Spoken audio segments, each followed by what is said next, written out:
the Nevada rancher accused of leading an armed standoff that stopped federal agents from rounding up his cattle in 2014 walked out of a courthouse in Las Vegas a free and defiant man Monday, declaring that his fight against U.S.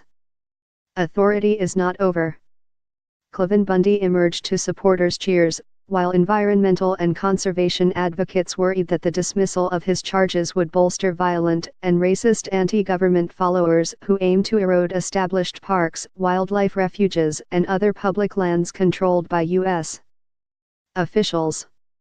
"We're not done with this," the 71-year-old Bundy declared in his first minutes of freedom since his arrest in February 2016. The family patriarch and states' rights figure said he had been held as a political prisoner for 700 days and promised that if U.S.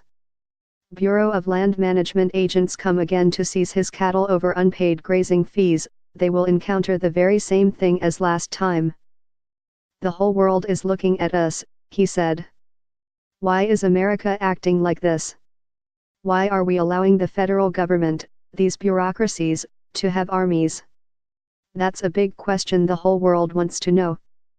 The stunning collapse of the federal criminal case against Cliven Bundy and his sons Ryan and Ammon marked a new low for government lawyers whose work is now under review by the Trump administration.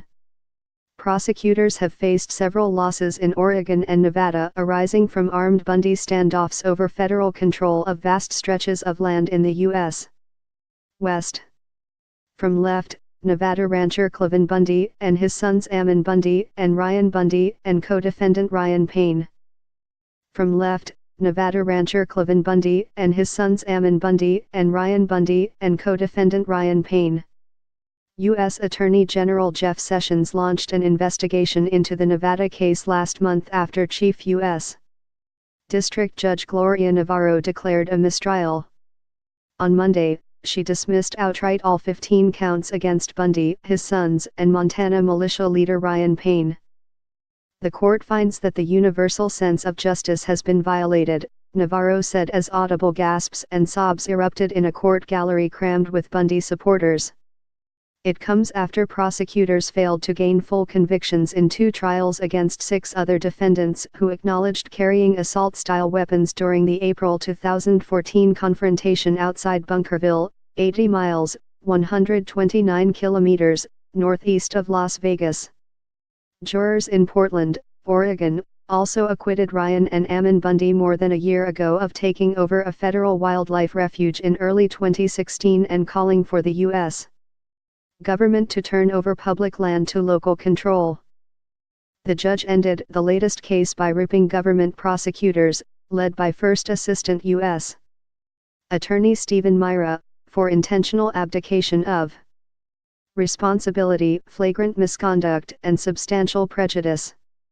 Navarro found deliberate attempts to mislead and distort the truth and blamed FBI agents for reckless disregard of requirements to turn over evidence relating to government snipers and cameras that monitored the Bundy homestead.